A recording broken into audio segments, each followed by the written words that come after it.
Olá, seja bem-vindo ao Fórum. Quando falamos em carreira, é comum uma associação pela busca por qualificação, conhecimentos técnicos e habilidades que ajudam na valorização e credibilidade do profissional. Mas, além disso, outras situações envolvem as relações de trabalho. Hoje falamos sobre uma delas, a conduta das pessoas em relação à empresa em que trabalha. Quais são os limites de um funcionário dentro da empresa e fora dela? O colaborador tem compromisso com a imagem institucional? E a empresa também tem responsabilidade com a imagem do trabalhador? A questão envolve bom senso, mas a legislação também trata sobre o assunto. Quem nos ajuda nessa discussão é Carlos Eduardo Carvalho Brizola, procurador do Ministério Público do Trabalho do Distrito Federal, e Paulo Gustavo Medeiros, advogado da Advocacia Geral da União. Bom, gostaria de agradecer a presença dos senhores aqui na TV Justiça e começar trazendo situações que fazem parte do dia a dia das pessoas. Por exemplo, falar mal da empresa é algo que pode prejudicar o trabalhador? Além da sua imagem, mas é passível de alguma sanção? Depende do que nós consideramos falar mal.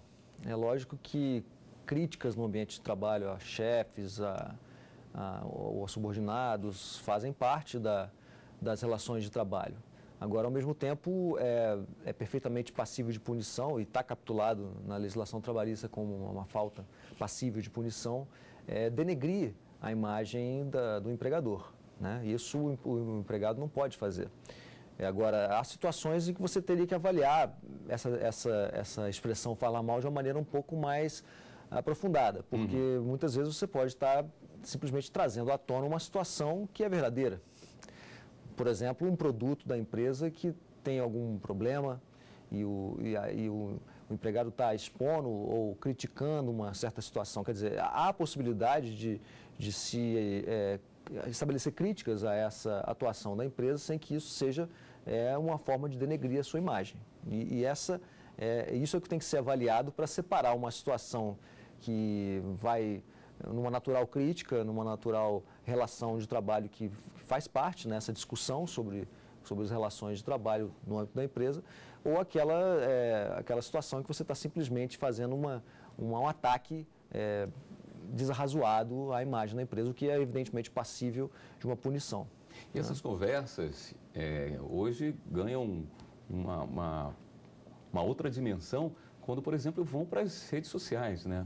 Que aí você alcança um número muito maior de pessoas. E hoje é cada vez mais comum as pessoas conversarem ou desabafarem, por exemplo, no Facebook. Aí a situação deve se tornar um pouquinho mais complicada para o trabalhador, né?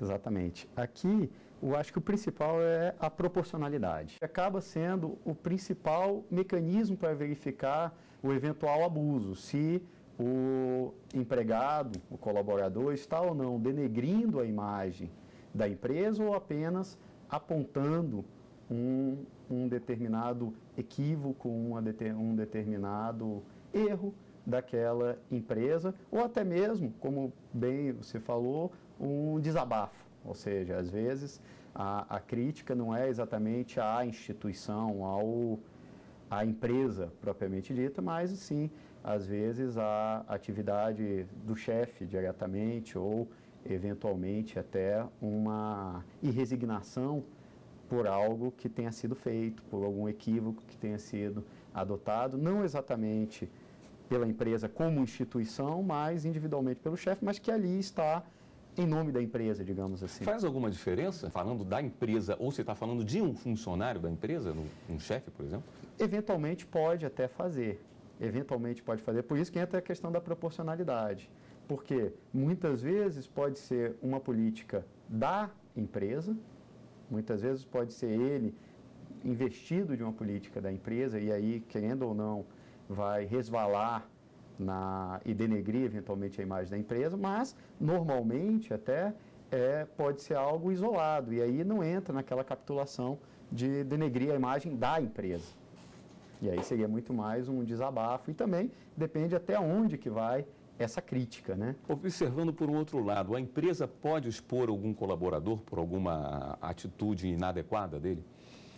A mesma regra se aplica, né? Você também a empresa também não pode denegrir a imagem do trabalhador, né? Agora, evidentemente, isso não significa dizer que você tem que esconder a verdade. São situações diferentes, né? Tudo aquilo que você alega, o que você expõe, está sujeito a uma verificação. E essa atuação, no caso, como a gente está falando de relações de trabalho, naturalmente, nos casos individuais e específicos, considerando todas as circunstâncias que envolvem, a Justiça iria avaliar se isso fosse levado até a Justiça ou se fosse levado numa denúncia ao Ministério Público do Trabalho, também poderia se avaliar essa situação dependendo das circunstâncias e do tipo de lesão que poderia ter sido causado no trabalhador. Mas é muito difícil falar dessas questões de maneira muito genérica, porque cada circunstância do caso pode alterar a conclusão do juiz ou do procurador ou do operador do direito que esteja analisando essa situação. Quer dizer, os limites em que uma crítica é feita ou que uma exposição do trabalhador ou da empresa é feita são fundamentais para poder se analisar com profundidade quais seriam as consequências dessa atitude. Agora, caso em que a empresa coloca essas informações na carteira de trabalho, aí na grande maioria das vezes é uma atitude inadequada, né? Na carteira de trabalho você não teria que colocar absolutamente nada a não ser os próprios dados envolvendo o contrato de trabalho. Agora, evidentemente, se, por exemplo, você tem uma despedida por justa causa, né? Algumas situações podem ser registradas. Agora, essas situações, mais uma vez, volto a frisar, tem que ser sempre colocadas com essa razoabilidade, mas observadas essas circunstâncias específicas de cada caso. É difícil generalizar essas questões. Até porque, eventualmente, até quando o colaborador comete um erro, existe a questão da vedação ao excesso, né? Ou seja, muitas vezes você tem um equívoco feito pelo colaborador, pelo empregado, e é claro, você não pode adverti-lo de uma maneira vexatória. Então, vamos imaginar, a pessoa cometeu um equívoco, chama todos os funcionários da empresa, coloca ele no centro ali e começa a falar o que ele fez, o porquê que é errado, e fica ali 1 hora, 2 horas, simplesmente expondo esse empregado, esse colaborador. Há um excesso, é claro. Se ele cometeu um equívoco, obviamente você tem na legislação trabalhista, inclusive, os mecanismos, a advertência, você tem os mecanismos para puni-lo no âmbito do contrato de trabalho. Agora, não pode simplesmente expô-lo a uma situação vexatória. Então, entra aqui a questão do excesso, da proibição do excesso. Obviamente, a verdade, como foi bem colocado, não pode simplesmente deixar de ser contada. Mas, de outro lado, não pode expor de maneira desproporcional ou de forma excessiva esse empregado, esse colaborador. Uma situação muito delicada é quando a empresa chama o funcionário para testemunhar a favor dela numa audiência. O empregado pode se negar aí? Quando há uma audiência judicial, a testemunha é do juízo. Ou seja, ela tem a obrigação de falar a verdade, ela está depondo em juízo, inclusive se ela não falar a verdade, ela pode sofrer as consequências legais para isso. Nas audiências na Justiça do Trabalho, essas intimações costumam ser feitas de maneira espontânea ou através da intervenção do juiz.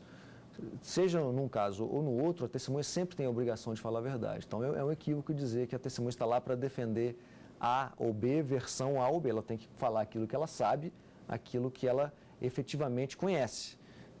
Aliás, é muito comum algumas testemunhas, muitas vezes, irem dar o seu depoimento em juízo e muitas vezes serem processadas posteriormente por falso testemunho. Quer dizer, não existe muito essa situação, pelo menos na prática, de testemunha da empresa. Ela só é indicada pela empresa, o que não significa que ela tem que dizer algo a favor da empresa ou do próprio empregado. Ela tem que testemunhar sobre fatos que ela conhece. Obviamente, aqui também tem um ponto que acredito eu ser relevante, que muitas vezes o empregado acaba se sentindo constrangido ao ser chamado, se ainda mantém uma relação com a empresa. Então, muitas vezes fica com certo receio de ser uma retaliação dentro do próprio local de trabalho, que também isso aí seria um abuso por parte da empresa. Mas, de outro lado, a testemunha, que é justamente a testemunha do juízo. De tal forma que, muitas vezes, até para evitar isso daí, há uma liberação da testemunha ou, até, muitas vezes, aquela prova não é tão levada em conta, porque realmente ela está sob uma situação de constrangimento ao fazê-lo, por conta da relação que ainda mantém com a empresa. Então, é possível que aconteça algo dessa natureza. Isso tudo vai depender muito da avaliação do juiz, da valoração do juiz sobre a prova que é apresentada. Né? Até porque nós temos a persuasão racional, né? Então, nesse caso, a convicção do juiz é feita em cima das provas, obviamente, ele vai ter que justificar, mas é claro, ele pode ouvir, mas muitas vezes aquele testemunho não vai ser tão levado em conta como o outro. Seria mais ou menos quando você tem algum parente que vai prestar o testemunho, que na verdade aí não seria nem na condição de testemunha, propriamente dita, mas acaba que pode servir como valor de prova, mas não tem exatamente aquela força da testemunha. Algumas empresas precisam dar uma orientação aos seus funcionários com uma forma como gostaria que se vestissem. É possível isso? Você pode chamar a atenção do funcionário por não gostar do tipo de roupa que ele utiliza, ou reclamar de um decote, comprimento da saia, ou coisas do tipo, sem que isso configure uma ofensa ao funcionário? Aqui, mais uma vez, entra a questão da proporcionalidade, né? É claro que algumas exigências da empresa são razoáveis. Vamos imaginar que a pessoa trabalhe no local e simplesmente vede que vá de bermuda. Às vezes, um local mais social, você realmente fica feio, fica chato. Até para a empresa fica uma situação complicada, a imagem da empresa, se um tipo de vestimenta for utilizada. Mas entra aqui uma questão da razoabilidade. Ou seja, se aquela vestimenta, um decote muito grande ou bermuda, nesse caso, é razoável se exigir algo que seja condizente. Pode-se até ter um uniforme da empresa, que é para se utilizar lá dentro, do lado de fora pode até utilizar, mas aí é claro que também o empregado está fazendo propaganda da empresa, ele tem outra consequência jurídica, mas essa questão de limitação entra na proporcionalidade. Perfeito. Nós vamos para um rápido intervalo, voltamos já com o programa Fórum. O Fórum está de volta e conversa hoje sobre conduta profissional e legislação. O Dr. Paulo Gustavo falava da utilização de barba. Como barba está na moda, vamos a ela, né? É razoável você exigir um corte de cabelo, ou tenha barba ou não tenha barba, a menos que haja uma justificativa por parte da empresa? Exceto alguma justificativa muito plausível, não é razoável. Porque aí a empresa não é dona da imagem do empregado, né? Certas situações não podem esbarrar no direito constitucional que o empregado mantém, como qualquer outro cidadão, de respeito à sua individualidade, da sua liberdade, da sua vida privada, né?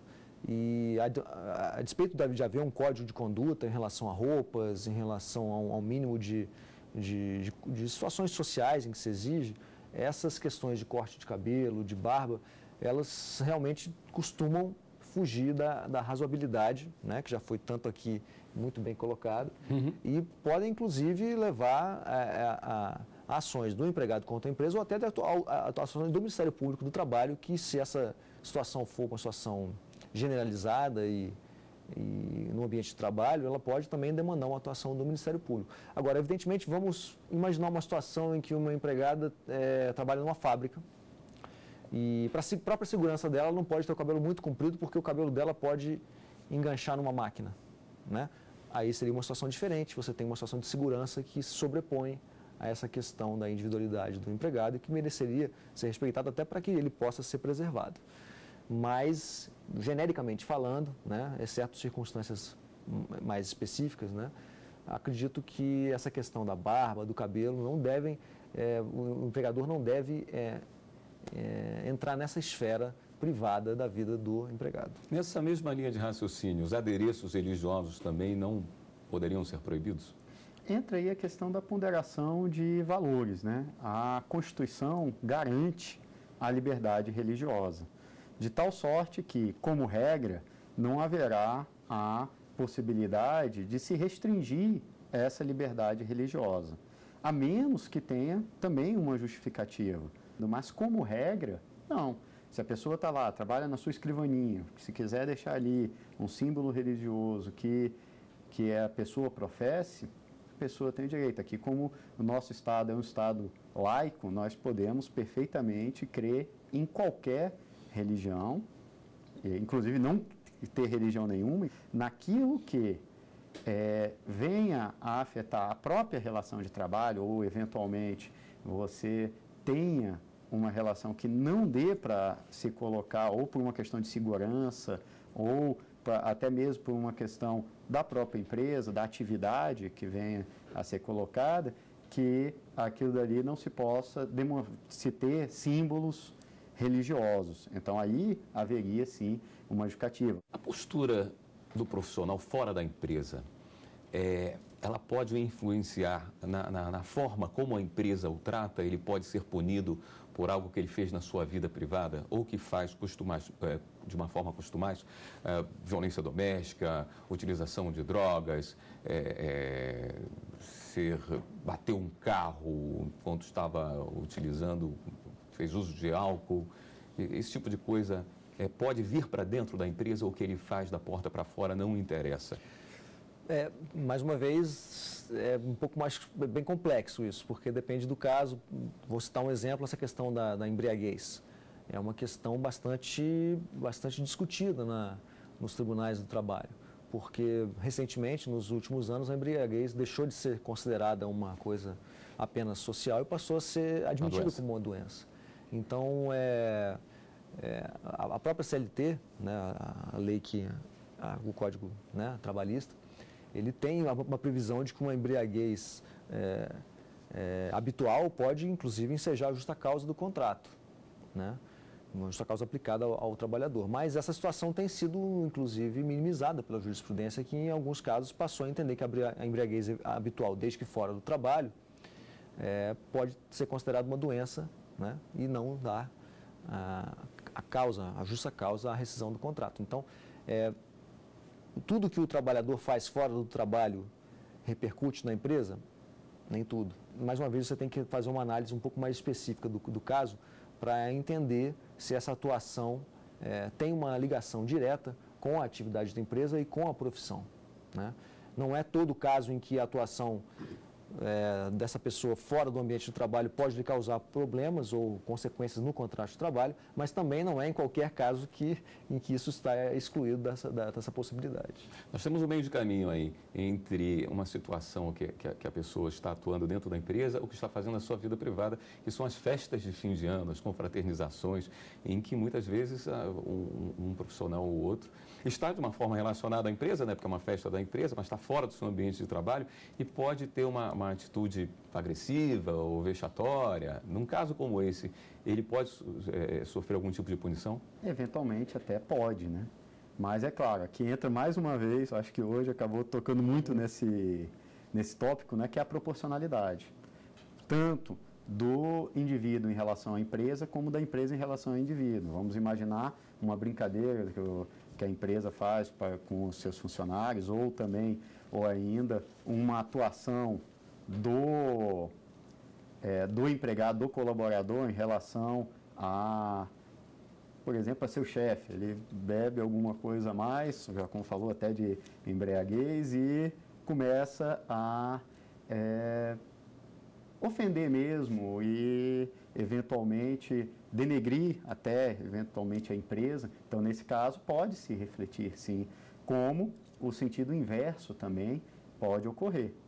Muitas vezes, dentro dessa festa de fim de ano, tem algumas brincadeiras que acabam sendo vexatórias. E aí, nesse caso, obviamente, pode haver também a responsabilização da empresa. É muito comum a gente ver chegar no judiciário pedidos de indenização de empresas que promovem alguns eventos motivacionais e que o funcionário se sente agredido por isso. Eu gostaria de pegar um caso específico de um funcionário que achou que a empresa passou um pouquinho do que poderia para motivá-lo. E, no lugar disso, ele acabou parando no judiciário. Vamos acompanhar.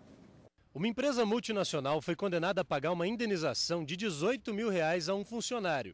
O motivo? Ele era obrigado a fazer uma dança motivacional que consistia em cantar o hino da empresa e rebolar com os braços para cima e para baixo. E tudo isso na frente dos clientes da loja em que ele trabalhava. A empresa justificou que a dança e o hino eram feitos apenas para descontrair e socializar os funcionários, e de maneira opcional. Mas no entendimento do Poder Judiciário, a situação tornou o ambiente de trabalho num local constrangedor e prejudicial à saúde psicológica dos empregados. Parece que passou um pouquinho do tom, né? Essas situações não são tão incomuns quanto parece, né? Existe muito hoje, talvez em virtude de uma cultura empresarial, de tentar motivar, tentar aumentar vendas, né? Esse tipo de posturas. E volta e meia o Ministério Público do Trabalho se depara com elas. E é evidente que você não pode esquecer que você tem uma pessoa que a despeito de ser seu empregado, tem limites a serem respeitados, né? Então é lógico que isso não quer dizer que você não possa ter campanhas motivacionais, que você não possa ter situações em que você tenta incentivar esse empregado a fazer vendas, promoções, isso não é normal.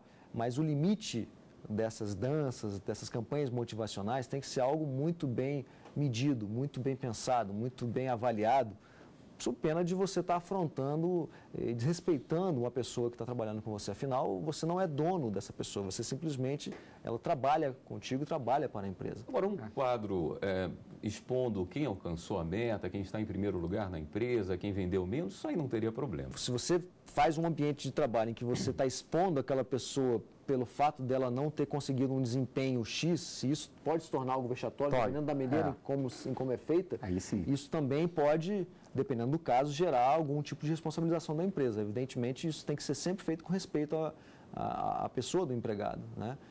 Você pode até cobrar do empregado um maior desempenho, pode até entender que aquele empregado não desempenhou uma atividade a contento, mas você não pode nunca expor esse empregado aos outros colegas de profissão. Normalmente, no final de ano, se utilizam uns adereçozinhos nas lojas e, às vezes, isso passa até para o próprio vendedor, né? Você vê vendedor com gorrinho de Papai Noel, com uniformes diferentes, no período de festa junina, chapeuzinho de palha. Isso também é uma agressão ao funcionário? Depende do caso, né? Mas um mero gorro de Papai Noel, particularmente eu, não vejo nenhum problema. Agora, se eu tiver que vestir uma roupa, sei lá, de mulher, e eu não quiser, e aquilo for contra a minha, eu me sentir particularmente